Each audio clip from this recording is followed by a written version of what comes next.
Hello and welcome to Daily Politics, reaching you from Trust TV here in Abuja.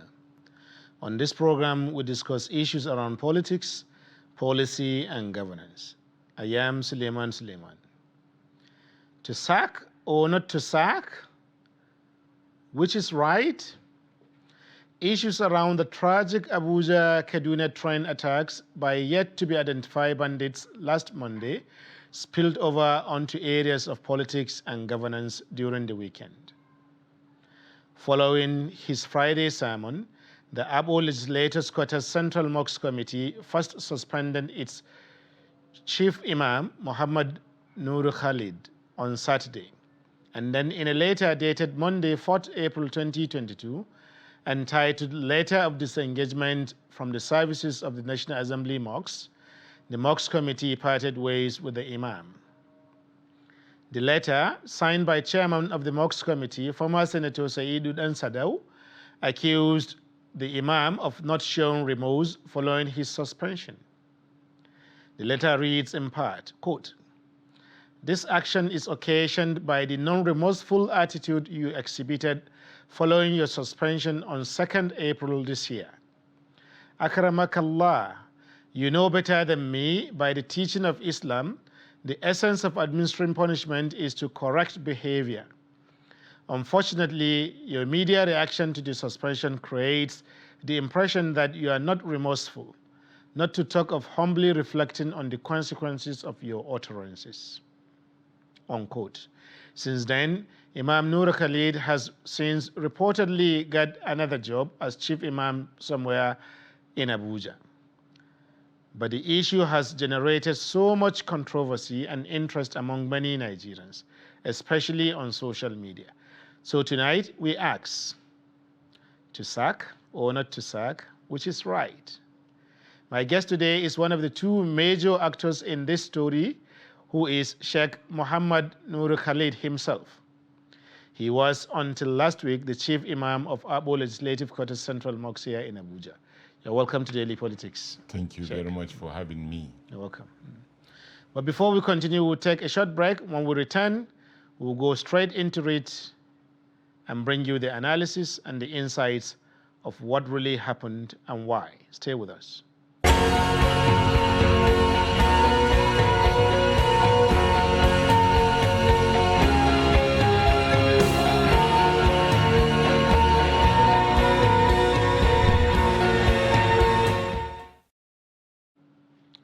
Welcome back. This is Daily Politics on Trust TV, and we're discussing issues around the sack or not the sack of Sheikh Imam Khalid, Nur Khalid of the Abo Legislative Central Mosque last week.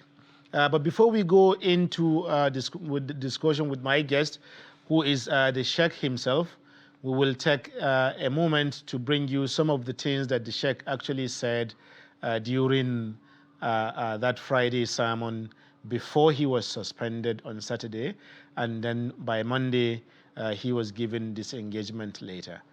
Stay tuned and watch.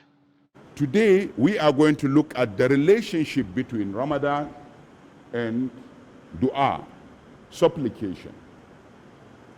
This is very important at a time when Nigeria is facing a very serious challenge. Everything is not working well. People are dying.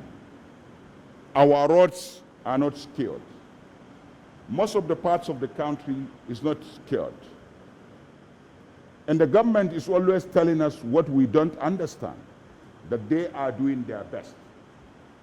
And we deserve more than that, their best. That is what I always say. Yes, you said you are doing your best, but we as citizens are saying that we deserve more than that, your best, because we want a secured Nigeria. And what you are now telling us, that your concern is all about 2023 election.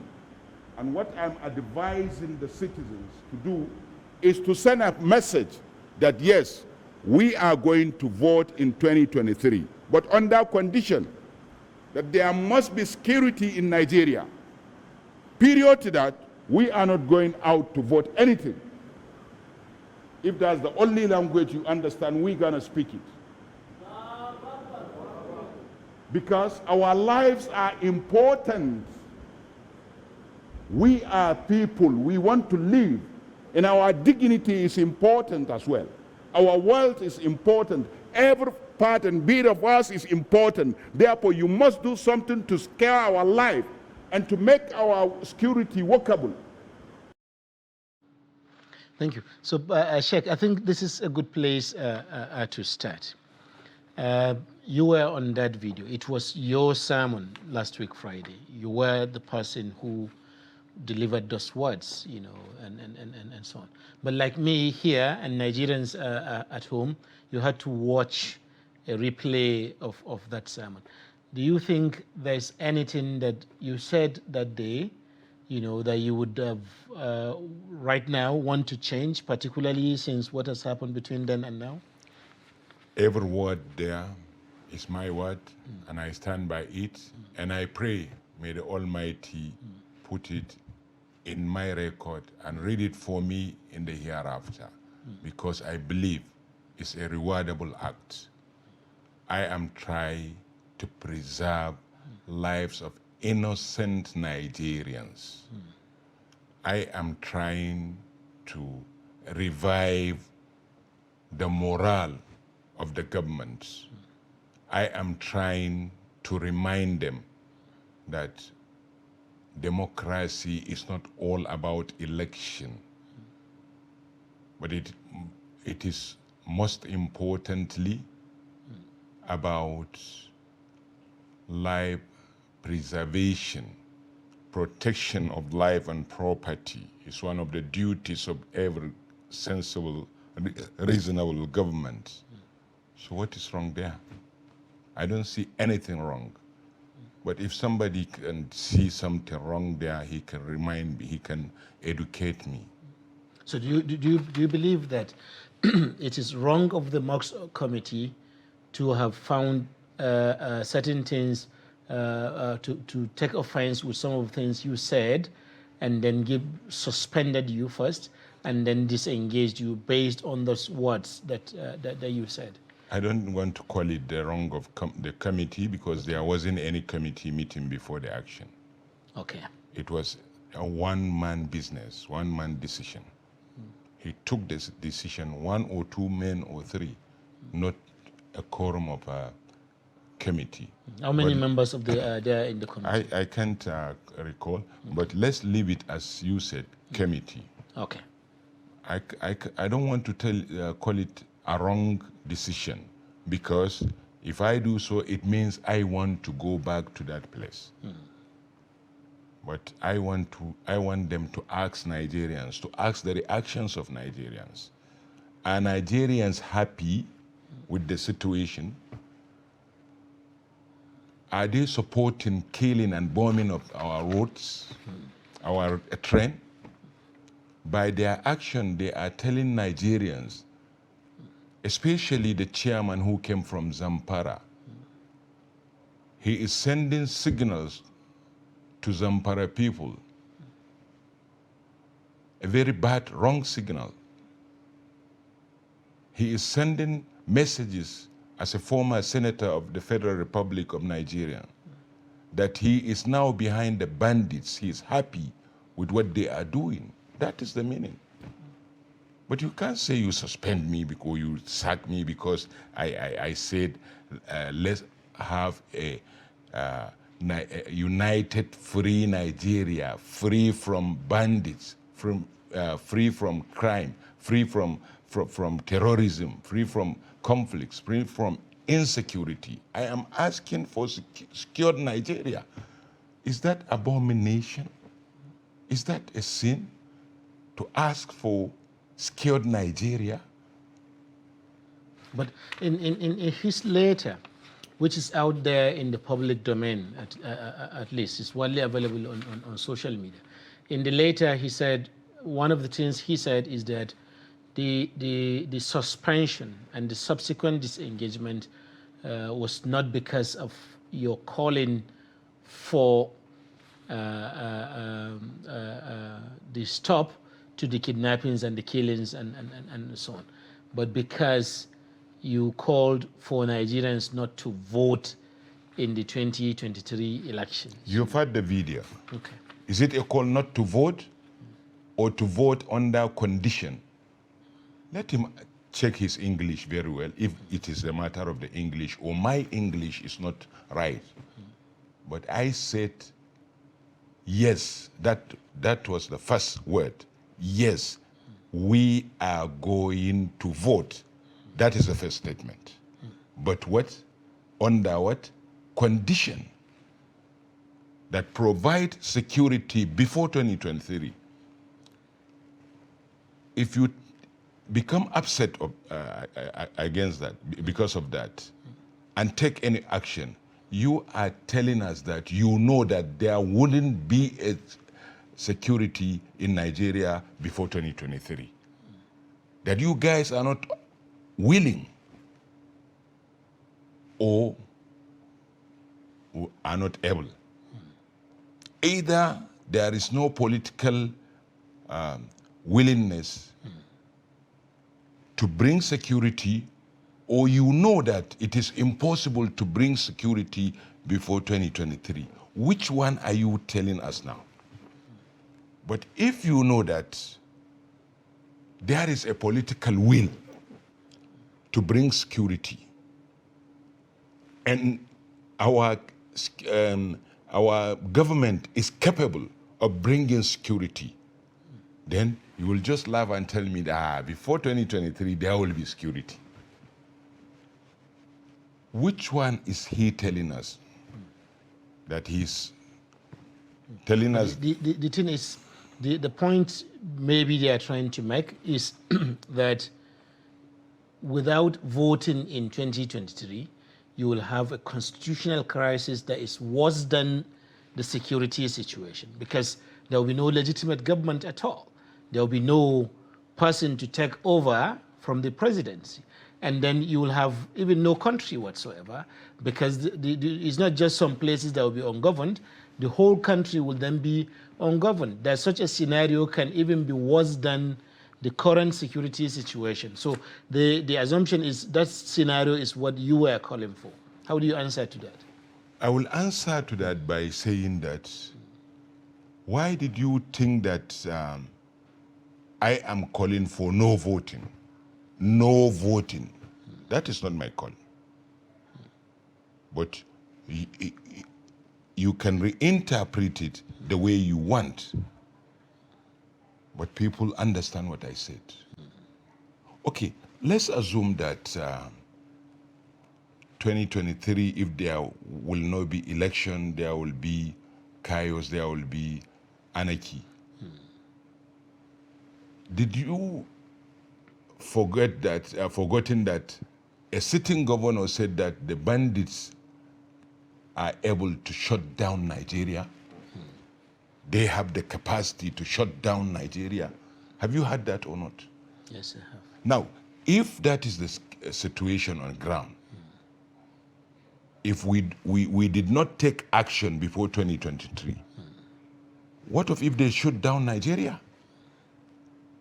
Therefore, we must start doing something. And this is what I did.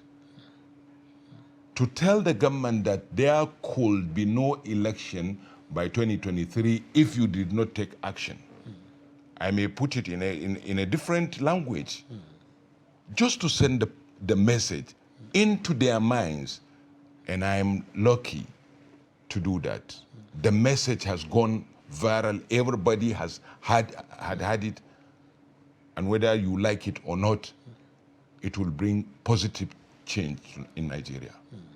So, because one of the issues that the Mosque Committee said that they have in this case is that they thought you were not remorseful, that the whole essence of punishment, is that people should show remorse, to change their behavior after being punished for something. So the suspension was supposed to help you to reflect and see whether some of the things that you said could have been different. Do you feel the mosque committee misunderstood you, or deliberately did what they wanted to do, or what is there that you think that Nigerians need to know between you and the mosque committee in this specific instance? They are the one calling it punishment. They intended to punish me, but they rewarded me.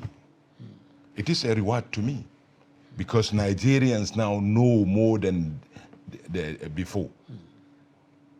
They made me popular more than before, and they made people to listen to the video more than this. Go to the social media, which they are afraid of. You see what happened there. So I don't see it as a punishment. And even if it is punishment, I can absorb it. I can't change. I will never, ever feel reluctant, feel free, be happy that Nigerians are dying. I will never, ever support incompetency, a lack of political will to deal with bandits and crime. Because what they are showing now is that they are not ready. They don't have that political will. They don't want to. It is not me that's supposed to change. It is the bandits. It is the government that will deal with them. Not me that is saying no to killing. Whatever language I use to say no to killing, don't think that you have the capacity to punish me. Go and punish the bandits. If you have that power. You can't just show your power in the mosque. After all, you hardly go back to your hometown freely, and you want to punish somebody who say no to killing, and you feel comfortable. So this brings us to one of the issues, you know, that the mosque committee said, okay, you have been in the service of the mosque for 15 years. Of course. 15 years is a long time, or long enough time for somebody to be on any job, you know, for their character to have been clearly established.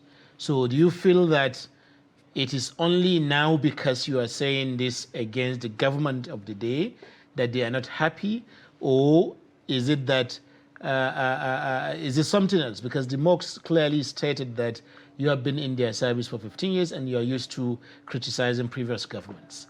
So is it the case of now the shoe is on the other side? It is now pinching them, or what do you... This question is supposed to be answered by them, not me. They have to tell, why is it that before, during Jonathan regime, I was criticizing him to the extent that I said, if he can't stop the killing, he should resign. It was there in record. Why is it they were happy by then? Or they were silent? Why? Did they approach you that it's not right to speak this way, or in any way, or right to you at that time? I don't have any record of that. Okay. The recent one is during Buhari administration, the one they said we sat in the house of Bawa Buhari, who said that a minister visited him and asked him to sack me. According to Bawa Buhari during that? According to them. Okay. They wanted to please the government. They can't afford to deny the government anything. They said it. And I told them, I don't have any feelings, anything to lose if I leave the mosque. Ask them. Just from the last and this Ramadan, just ask them what are my allowances for even the tafsir. Ask them, what am I benefiting from the mosque? Let them account it. Even there, for the last 15 years that they mentioned, there wasn't any external audit of the mosque. There wasn't any internal or external audit. We will come to the the specific issues of the mosque administration later. For now, the core is the relationship between what you said and the sack that you got. You know, what you said about what's happening that Nigerians are concerned about a situation in which millions of Nigerians were killed, and the response that the government gave to you. You know, that's the focus. One of the things that they were saying is in the letter, you know, again, and in some of his comments, was that the mosques, that it's good to be critical of government, that there's nothing wrong with criticizing government, but that the mosques, you know, as a religious space, is not the best place or the appropriate platform to do that. In other words, the pulpit is not the place to criticize government. That if you wanted to do that, it's probably better to do so as a citizen rather than during Friday sermons. How would you respond to that? Well, I can't understand this language. Okay. Because I have a record of Dan Sadao using the mosque to preach and to criticize government. I have that record and I can produce it. Okay. He did it. Which government did he preach against? Not once. He did that. Not once. Against which government at the time? Any government. Okay. I can't say this or that, but I told you he did. I don't want to mention the government because I don't want to support any or this. I mean, criticize any government. There is difference between criticizing policies and criticizing being political. And we know campaign was done in that mosque for this administration. We know it. In the same Abu legislators. In the same mosque. During central Friday mosques. Of course. Okay. It was done. I don't want to challenge attitude of anybody, but I want to categorically say that a mosque is an Islamic center, and Islam is the holistic of life, including politics. People are dying. People have been killed. Our realm attacked. Many people abducted, were kidnapped. Many killed. And now you want to tell me that a mosque is not appropriate place to say no to this. I don't know where we got this. I don't know where we got this. If people are saying that it's un-Islamic to say no to crime, to say no to killing, to say no to bombing innocent people in the train, it is un-Islamic, then what kind of religion is Islam then? What are we going to teach people? So is it Islamic then? I think if you are a good Muslim, you should say it's Islamic. I'm a journalist asking a question. That's why, Yes. why I want to turn you to a good Muslim Yes. that understand that killing innocent people, destroying one life according to the Quran is equal to destroying the total humanity. And now somebody is telling me that it is un-Islamic to say killing is bad in the mosque, or to tell the government that your prime duty is to protect life and property. I said it 100 times that instead of me to be an imam who will be quiet when there is zulm, when people cannot protect life, but they enjoy every privileges of the government. Instead of me to be an imam by that time, it's better for me to die. It's better of me to die of hunger. It's better for me to be someone who cannot feed himself. I can't stay in a place that I can't call a dog a dog. I can't stay in that place. They are the ones who want appointments. They are the ones who want waiver for campaign and election as politicians. Me, I have nothing to lose.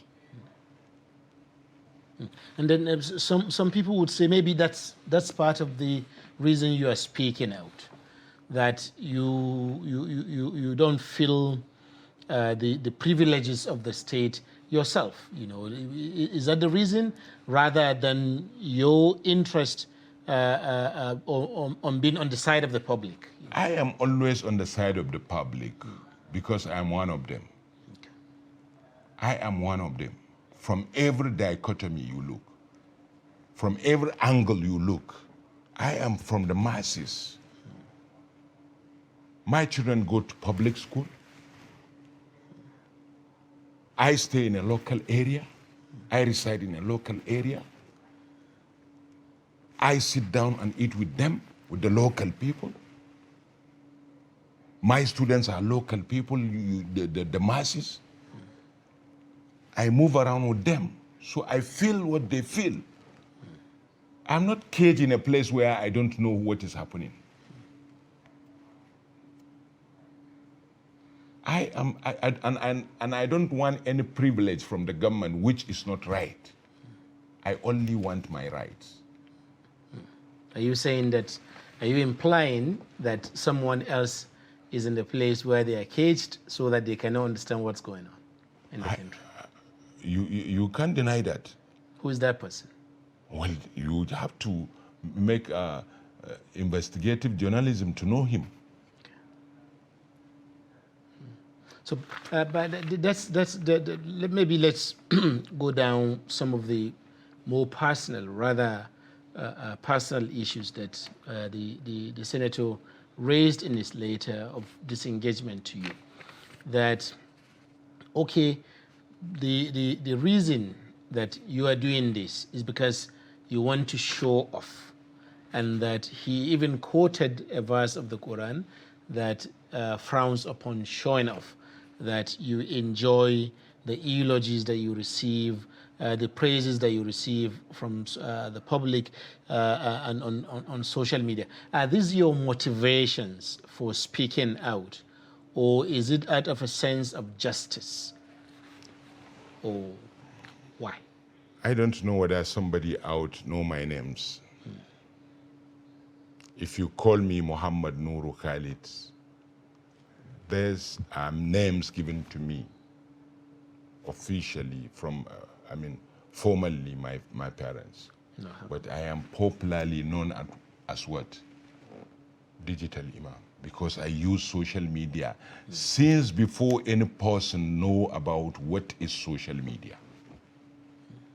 But come to this issue, who went to the social media or to the media in general first? Is it me or him? Okay.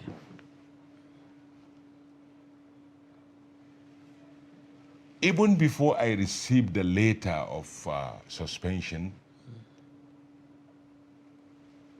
the correspondents of Radio France International came to my office on the 1st of Ramadan, that Saturday, telling me that he came to ask me about my suspension. I asked him, what suspension? He said he just interviewed the chairman, and he has his voice, that I was suspended from the mosque. Now you are telling me that I went to the media. What about you? Why didn't you use the mosque and inform me?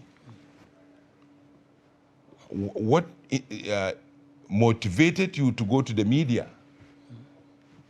Now you don't want me to reply you in the media. You went and who gave this letter to the media?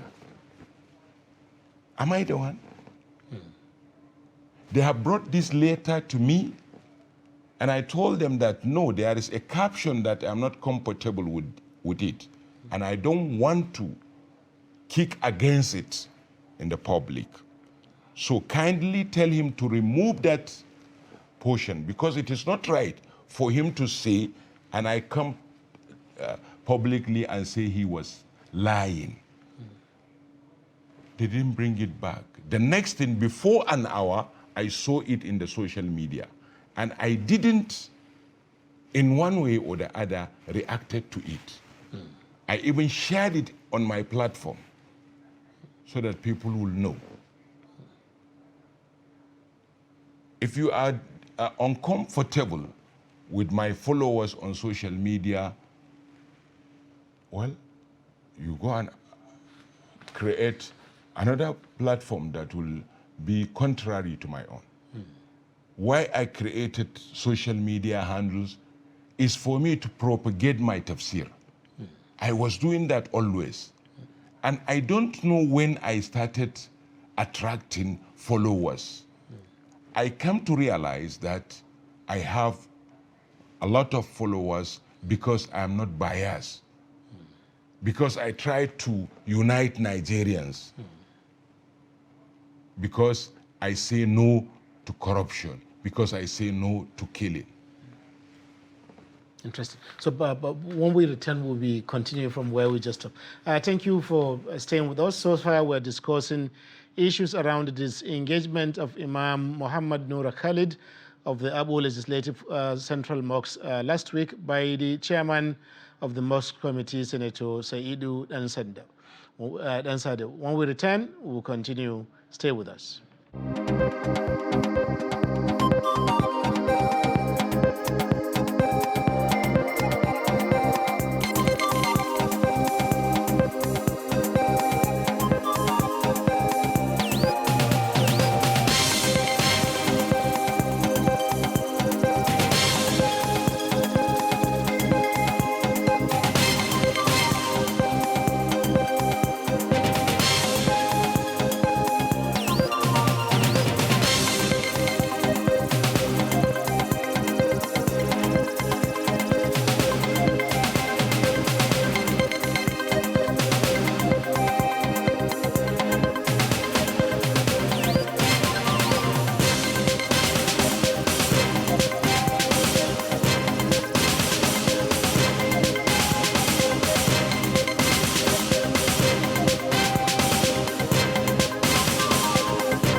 Welcome back. This is Daily Politics on Trust TV, and we're discussing issues around the disengagement of Imam Muhammad Noor Khalid last week as a result of his comments during a Friday sermon last week on the attacks again on the Abuja Kaduna train Monday last. So with me is the Imam himself, and so far we've been discussing on this issue. Imam, there's one area that I wanted us to touch. Can we, because obviously you feel that you have not done anything wrong. You've said that much at the beginning of this program. And you are an employee of the Mosque committee, you know, an employee of government, so to speak, you know. But can we expect, or are we expecting any legal action on your part, you know, against the committee for unfair dismissal or something like that? I'm not to be a peacemaker, a peace ambassador. And by that, you cannot be a peacemaker until you can sacrifice some of your rights. Because of that, I don't want to go to take any legal action. Secondly, you take legal action always when you are losing something. What am I losing?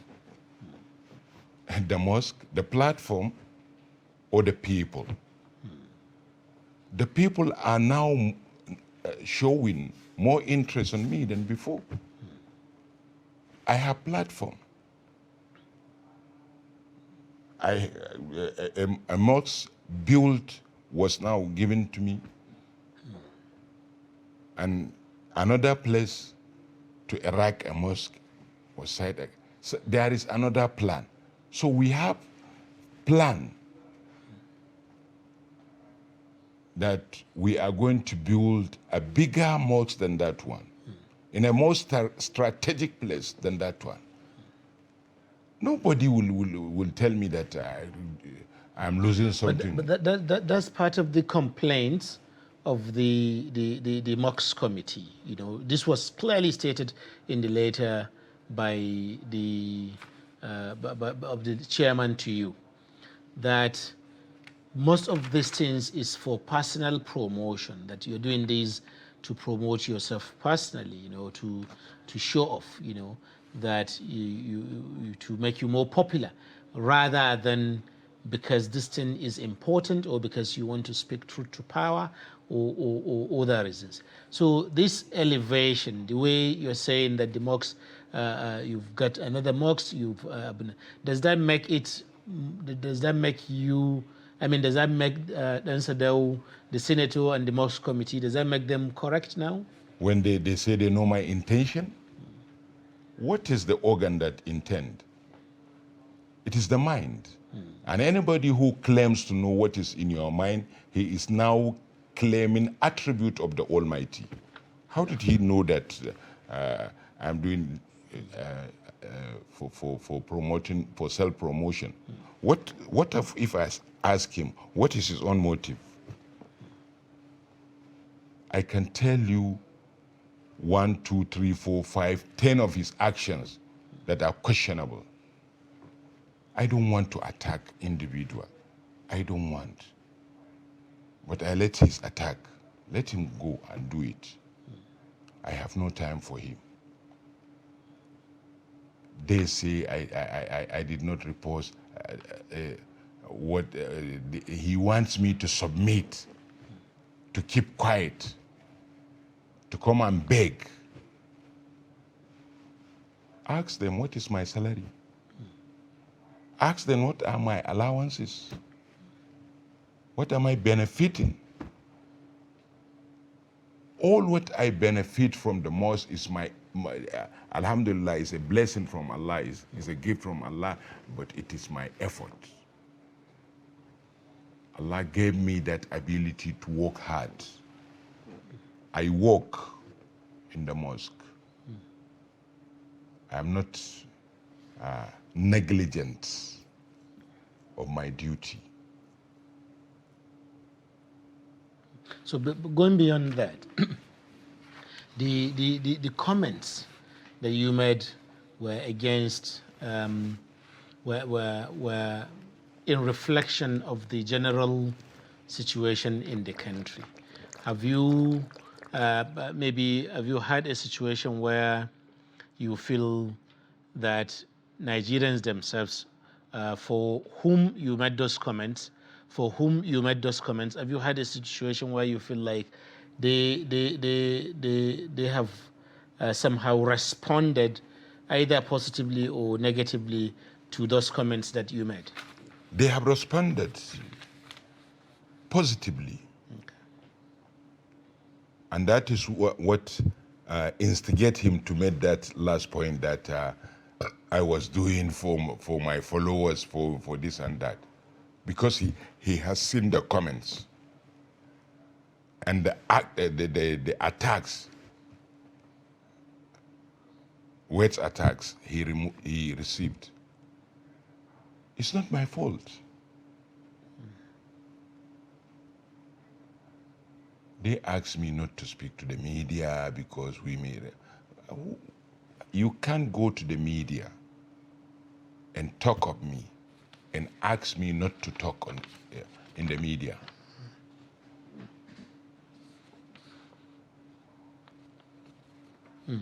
So one of the more issues that he raised again, in that same letter still, because it was a long letter, 3 pages, in which the government, represented by the chairman of the Mosque committee, outlined their own position. So any discussion of this issue will necessarily have to make recourse to that letter.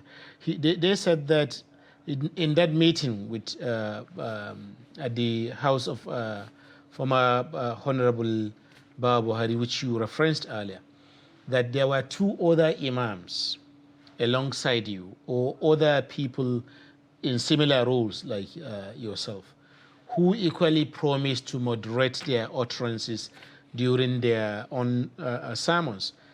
And they fulfilled those promises, but that you made that promise yourself, but 2 weeks later you reverted from that promise. What does that say about a cleric, making a promise today and then, not going to fulfill that promise tomorrow? Well, I would like to say that this is not true. Okay. It's not true. Ask him. One of the people he was talking about even said it in front of them that he will not abide by anything they do. And if you think you are a senator today, or you have been a senator, you can be under me. He talked many things. I don't want to repeat them on air. And that person was not you? Wasn't me. Okay. And he even say he will not abide by anything from them. But now look at what he's saying. People shouted on this chairman in Eid ground. It was there in the media. Go and ask VOA. You will get the record. It is there in their archive. Because of protecting this government, the congregation shouted on him. And I was in Jos during that time. And it was a political issue. And now he is now trying to put his hands on me. I better let them go their way. Let me go my way. But I want to correct something here. Okay. You often say that the government. Feel free. I don't think this letter is from the government, or Dansado is directly doing on behalf of the government, or the mosque is directly under the government. We don't have a mosque which is directly under the government. But you can have it indirectly because Nigeria is a secular state. So the mosque is not... So the mosque originally is not even part of the government? It's not. Way. Okay. It's not. It is built by the Muslim community of the National Assembly, members of the National Assembly, senators... In their capacity as private citizens? As private citizens. Interesting. It's not a government establishment. So I think let's leave it like this. Thank you very much for that clarification. It will go a long way in making issues clearer to Nigerians. But some people will still wonder precisely what were those issues that you were required to abide by? To abide by what in that meeting? Well, I can't remember anything, but it has to do about, it has to do with, direct attack on the government. And in that meeting, I told them my own condition. Maybe they've forgotten. I can use his words. He said, if really what I was saying is what happened, then that shows that this is a true ikhlas. And now look at what he's saying. I don't want us to dig into that, but I have to clarify issues so that people will understand. But I don't want to talk much on that because I know they made a great mistake. I am not the type of person that will drag position. They're supposed to know that. And they're supposed to approach me that now we don't want you as Imam. With words, I will leave that place. I'm not the person that would like to drag issues. But they force me to the media. So it wasn't my fault anyway. So beyond this incidents with the Mosque committee, in your previous criticisms of government, have you had your previous criticisms of government? Have there been circumstances where somebody from the government, or even specifically from the presidency or any other agency of government, come to get in touch with you that the government is not happy with your preachings, with your comments? Not directly, but indirectly they did. Okay. And I know what they are saying. How did this happen? When? No, I can't go into details, but I will tell you that for 3 instances, I've encountered approaches that are trying to prevent me from commenting on national issues of serious matters like this. But I know if the presidency itself is not happy, or the government is not happy, then you have to ask, who is the presidency? Who is the government? And who are the victims of this circumstance? And who are the majority? Is it the people working in the presidency from the C downward? Is it the government workers in general? Or is it the public of the Federal Republic of Nigeria?